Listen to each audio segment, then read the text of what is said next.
Bienvenue sur le podcast Mise en lumière holistique. Ce podcast a pour but de rendre accessible et surtout compréhensible le développement personnel, l'univers de l'énergétique et la spiritualité.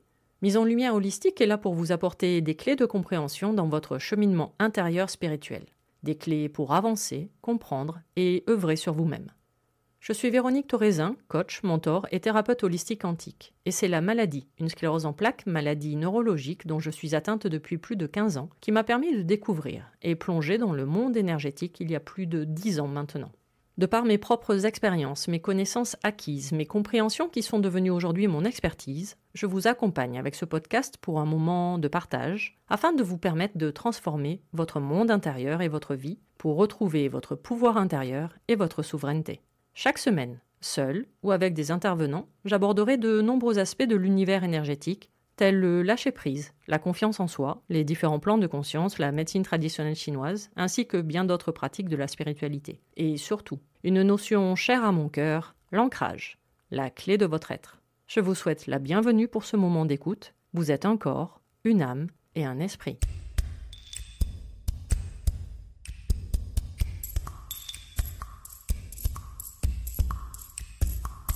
Bonjour et bienvenue pour cet épisode numéro 25 déjà du podcast Mise en lumière holistique. Aujourd'hui, nous allons parler médecine traditionnelle chinoise et plus précisément de sa saison d'automne. Car oui, nous avons déjà quitté la saison d'été depuis le 18 juillet. Bon, on est d'accord avec la sécheresse cette année, ça n'a pas été flag. Bon, en même temps, la sécheresse appartient à l'automne chez les Chinois, ça tombe bien et je vous l'explique un peu plus loin. Donc, fin de l'été, le 18 juillet pour rentrer en intersaison de la Terre du 19 juillet au 6 août. Je vous laisse découvrir le rôle de l'intersaison qui s'intercale entre chaque saison dans un précédent épisode du podcast. Nous sommes donc en automne depuis le 7 août, et ce jusqu'au 18 octobre. Saison de 72 jours intercalée de 18 jours d'intersaison de la Terre comme à chaque fois. Il faut déjà comprendre qu'en médecine traditionnelle chinoise, MTC, les saisons sont la clé de l'équilibre de votre organisme. Le but de cette médecine est préventif, c'est-à-dire de vous maintenir en bonne santé en prenant en compte l'être humain dans son environnement et ses différents cycles. Le principe de la médecine holistique, vous êtes un corps, une âme et un esprit. À savoir que le calendrier chinois se base sur les cycles lunaires. Par exemple, leur nouvel an correspond à la première nouvelle lune de l'année. À la différence de notre calendrier grégorien occidental qui s'organise en fonction des cycles solaires. C'est pour cela qu'en Occident, nous parlons de solstice et d'équinoxe. Et surtout, cela explique que les saisons sont en décalage. Les solstices et équinoxes sont les mi-saisons pour les Chinois. Chacun de ces cycles saisonniers correspond à un mouvement, un élément, une émotion, des parties du corps, des énergies différentes selon l'organe du moment, et plein d'autres choses que je vous développe dans chacun des épisodes dédiés aux saisons.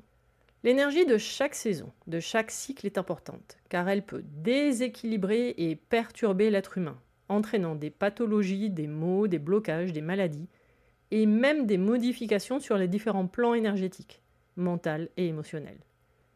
Il faut ainsi s'adapter, se préparer selon l'élément, l'émotion et les organes entrailles pour chacune des saisons.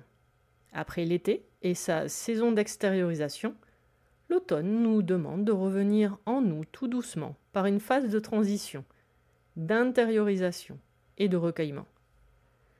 C'est la période où l'évolution de la nature entame son déclin, où le yang, énergie masculine d'action et d'extériorisation, va laisser doucement sa place au yin, énergie féminine de ralentissement et d'introspection, où l'obscurité gagne sur la lumière, puisque chaque jour nous perdons des minutes d'ensoleillement et que la nuit va commencer à devenir plus longue que le jour, où les végétaux, avec leurs feuilles, commencent à tomber, car c'est la période de sécheresse.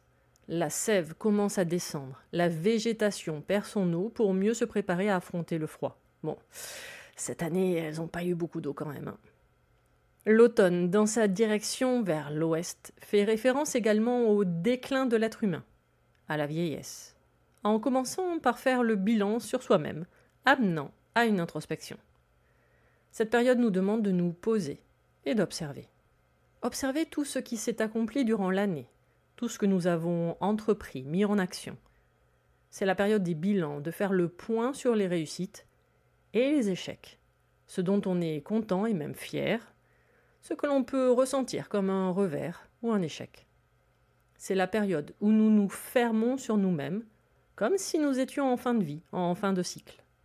L'automne est la période où nous nous laissons mourir, symboliquement parlant évidemment, nous permettant l'ouverture d'une nouvelle porte, d'une nouvelle existence, d'un nouveau cycle. Donc chaque saison est associée à des symboles, des émotions, des couleurs, des organes et plein d'autres choses. Donc l'automne est associé au déclin, comme je vous ai expliqué précédemment. Sa couleur est le blanc, faisant référence à son élément, qui est le métal. Ses organes sont le poumon et le gros intestin, que je développerai beaucoup plus en détail un peu plus loin dans cet épisode. Son sens, c'est l'odorat, car son orifice, c'est le nez, et c'est par là que rentre l'ennemi, c'est-à-dire les virus et les maladies de l'hiver. C'est d'ailleurs l'élément métal qui permet de distinguer plus précisément les odeurs. Style faire la différence entre pourri, putride, brûlé, rance, boucané et parfumé. Ouais, c'est plus sympa. Et donc l'odeur liée au poumon, c'est le pourri. Ces tissus sont la peau, qui permet de protéger toujours par rapport à ces virus.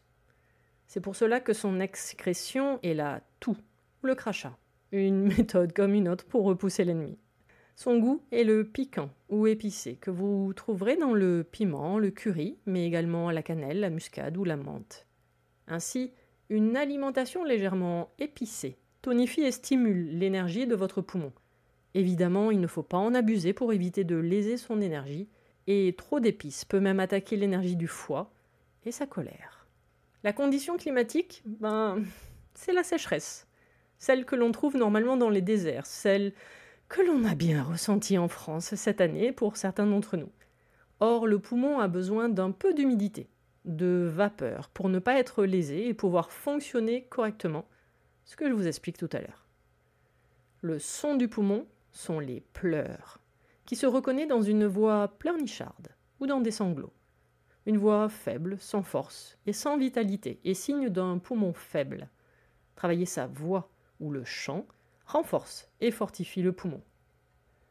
L'animal de l'automne, c'est le tigre blanc, faisant référence à la couleur du métal de la saison. Il symbolise l'énergie, car le poumon est le maître de l'énergie. Le chiffre du métal, c'est le 9, et tous ses multiples, qui peuvent vous servir dans des exercices de méditation ou de Qigong par exemple. L'automne est la saison de la tristesse, émotion du poumon, puisque chaque organe et chaque saison sont liés à une émotion. Moment où les pensées de notre fin de cycle, de notre introspection, quittent la terre pour retourner au ciel, permettant ainsi une ouverture bien plus spirituelle. Je le développerai un peu plus loin. Pour l'instant, intéressons-nous de plus près aux fonctions des organes entrailles de la saison d'automne, c'est-à-dire le poumon et le gros intestin. J'avais un peu expliqué dans les précédents épisodes dédiés à la médecine traditionnelle chinoise que notre corps correspond à un État ou un empire qui possède son propre gouvernement intérieur, purement fonctionnel. D'où un vocabulaire assez particulier, comme par exemple un organe gouverne telle ou telle fonction. Le cœur est l'empereur, la rate c'est le centre de l'empire, le foie son général et le poumon est considéré comme un ministre d'État, le Premier ministre, avec une fonction plutôt administrative. N'oubliez jamais, en développement personnel, il est dit que notre monde extérieur correspond à notre monde intérieur. Voici un bel exemple, car nous avons déjà en nous notre propre gouvernement, le seul réel en fait, mais là, c'est un autre débat quantique. Voici donc quelques différentes fonctions de votre Premier ministre. Le poumon gouverne le qi, c'est-à-dire l'énergie, et la respiration, logique sur l'idée. Il s'ouvre au nez, c'est pour cela qu'il est responsable de l'air inhalé, servant d'intermédiaire entre l'organisme, l'intérieur, et son environnement extérieur. Lors de la respiration, le poumon inhale le qi pur, l'énergie pure, et exhale le qi impur. Ainsi, le qi pur se combinera avec le qi des aliments produits par la rate, organe lié à la terre, donc à l'intersaison. L'énergie créée du poumon s'appelle le Wei-Qi, W-E-I. C'est donc le poumon qui gère les énergies montantes. L'énergie pure remontante, grâce aux aliments, va être purifiée et surtout diffusée sous forme d'énergie ancestrale que l'on nomme le Zong-Qi, Zong, Z-O-N-G. Son nom précis pour devenir le moteur de la respiration pour les poumons et de la circulation du sang pour le cœur. Avec un qi fort du poumon, la respiration sera normale et un odorat suffisant. Si le système de protection du poumon est attaqué, le nez va se mettre à couler, accompagné d'éternuements, afin d'extérioriser et d'empêcher les attaques externes. Un qi du poumon faible va entraîner de la fatigue, un léger essoufflement et une voix sans force. Le poumon gouverne également la voie des os, et donc gouverne la peau par effet qui se coule. Je vous explique. Le poumon travaille main dans la main avec le rein. Tandis que l'un fait descendre les liquides organiques, l'autre en élimine la partie impure. Puis, le rein renvoie la partie pure au poumon afin que celui-ci la diffuse au niveau de la peau. Ces liquides vont devenir de la brume afin d'être diffusés sous la peau, l'espace entre la peau et les muscles plus précisément. C'est la fonction du poumon. C'est lui qui gère l'ouverture et la fermeture des pores. Si cette gestion est altérée, cela crée des œdèmes. C'est également cette fonction qui donne un bel éclat à votre peau. Si la peau manque de nutriments, donc de liquide organique, elle deviendra sèche et rugueuse. De plus, la personne aura une très bonne résistance aux attaques pathogènes, maladies et virus. Elle va développer ce que l'on appelle en médecine traditionnelle chinoise un qi protecteur, grâce à cette énergie équilibrée du poumon. Donc le poumon gère la diffusion des liquides à travers la peau, mais également c'est lui qui propulse les liquides vers le rein et vers la vessie pour les urines.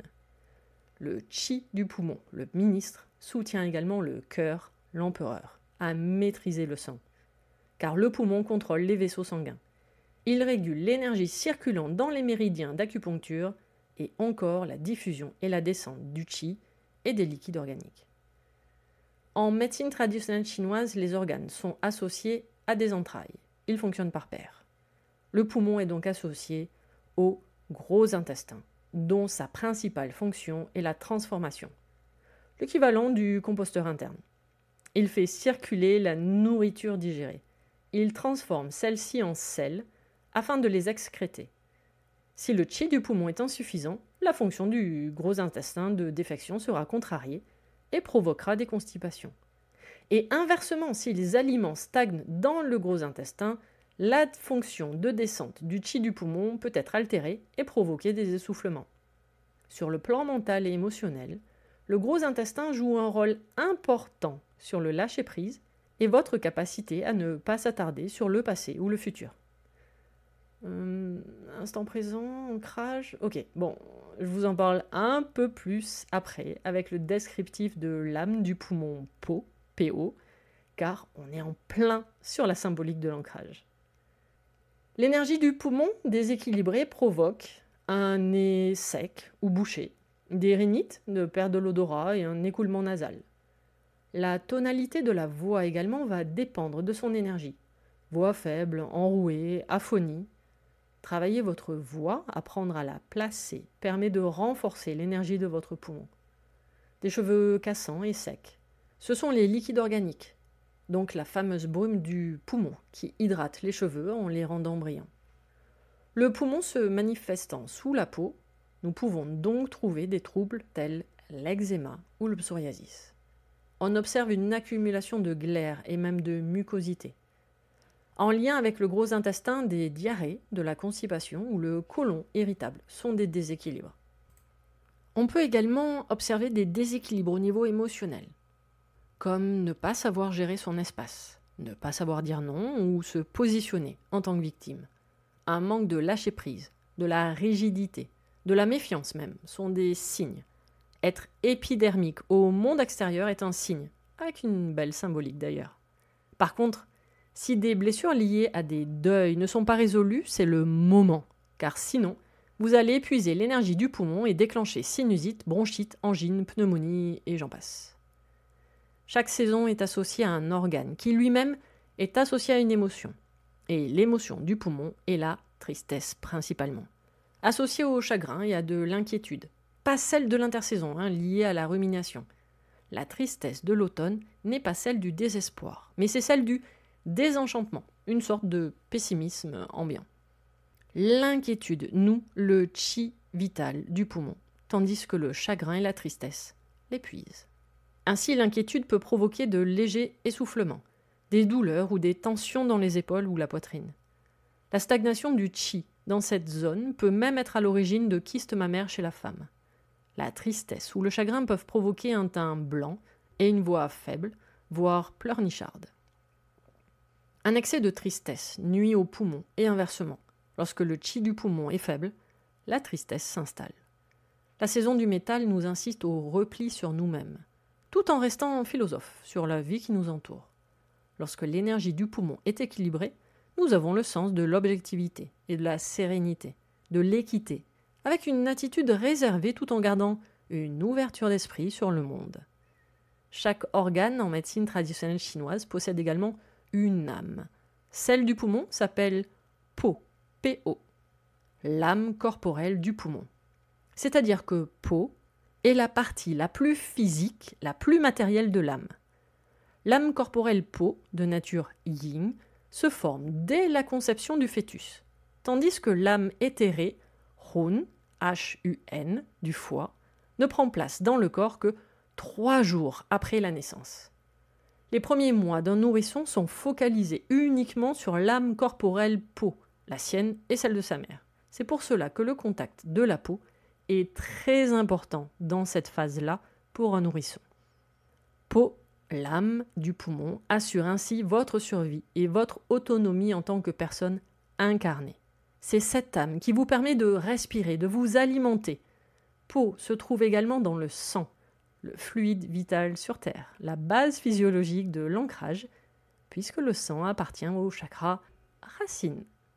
C'est peut-être pour cela que dans certaines religions, l'animal est vidé de son sang avant d'être consommé, c'est-à-dire vidé de son âme incarnée.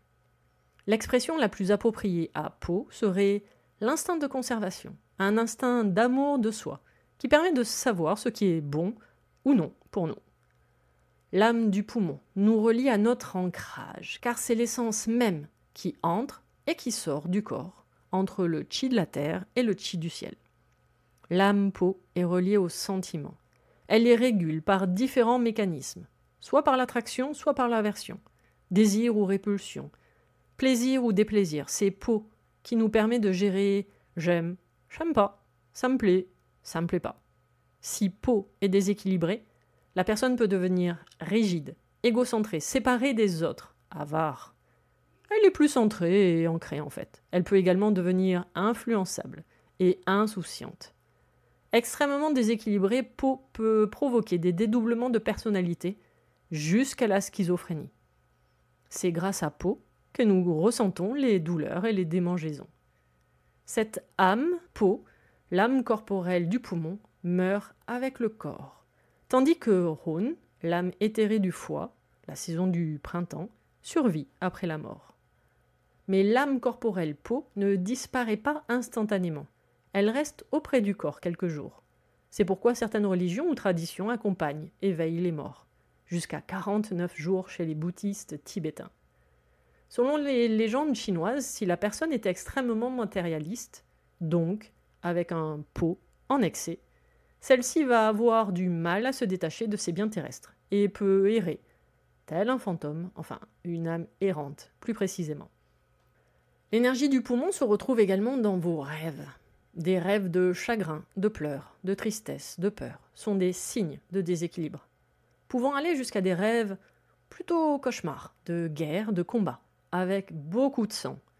La saison d'automne attire ce type de rêve. Comment équilibrer son énergie du poumon lors de la saison de l'automne ? Allez, quelques petites astuces. Arrêtez les aliments froids ou sucrés, pour privilégier une alimentation chaude, c'est-à-dire épicée. Mangez du piment, des poireaux, navets, radis noirs, ail, fenouil, de la coriandre, de la cannelle, de la menthe, de manière modérée évidemment. Faites des infusions de thym, de gingembre. Prenez soin de votre transit avec l'hydratation. Privilégiez le chaud et des aliments complets, des probiotiques. Apprenez à lâcher prise. C'est la meilleure période pour le faire. Également se masser, être au contact de votre peau. N'hésitez pas à pousser la chansonnette pour renforcer l'énergie du poumon. Et puis on a besoin de pluie. Ok, elle était facile, mais en fait je crois que je parlais surtout pour moi-même. Cette saison est de couleur blanche, donc portez du blanc. Cela renforce votre protection. Ah oui, mangez blanc aussi, poireaux, navets par exemple. Pratiquez des exercices de respiration. Évidemment, acupuncture, phytothérapie ou pharmacopée, la moxibustion, une des pratiques de la MTC, naturopathie et un bon massage shiatsu peut être le bienvenu. En conclusion, la saison d'automne vous demande par sa phase d'introspection de faire la paix avec vous-même. Vous faites le point sur les expériences de l'année, vous les digérez, vous faites le tri entre ce que vous gardez et ce que vous abandonnez, puis vous les transformez. Par contre, c'est à l'automne que nous faisons cette phase d'introspection. Car si cela dure sur la saison d'hiver, vous allez finir complètement épuisé, alors que cette phase vous demandera plutôt du repos et du calme. La saison de l'automne en médecine traditionnelle chinoise va se terminer le 18 octobre 2022, pour enchaîner sur 18 jours d'intersaison de la Terre, donc du 19 octobre jusqu'au 6 novembre 2022, qui servira de phase de transition, ce que je vous explique dans l'épisode dédié à l'intersaison de la Terre. On se retrouvera donc dans un prochain épisode et sur Instagram à partir du 7 novembre pour parler de la saison d'hiver qui va se prolonger jusqu'au 15 janvier 2023. Cet épisode numéro 25 du podcast Mise en Lumière Holistique est maintenant terminé. J'espère vous avoir éclairé sur cette saison d'automne en médecine traditionnelle chinoise afin que vous la viviez et que vous en profitiez avec le plus de sérénité et de lâcher prise possible. Je tenais à vous remercier d'avoir pris le temps de m'écouter. Vous pouvez écouter tous les autres épisodes sur les différentes plateformes d'écoute ainsi que sur ma chaîne YouTube. Retrouvez-moi sur Instagram également où je partage mon expertise au quotidien. Et toutes mes prestations, coaching, initiation Reiki ou même les soins audio quantiques sont sur mon site internet www.lesclésdelame.fr, clé avec un F. Tous les liens pour me retrouver seront mis dans le descriptif de l'épisode. À vos prochaines écoutes, à nos prochaines aventures, merveilleux moments à vous et à très vite dans un prochain épisode. Pour ne manquer aucun des prochains épisodes, n'hésitez pas à vous abonner sur votre plateforme d'écoute favorite, à commenter, à noter et même partager le podcast Mise en Lumière Holistique. Vous êtes un corps, une âme et un esprit et n'oubliez jamais, vous êtes précieux.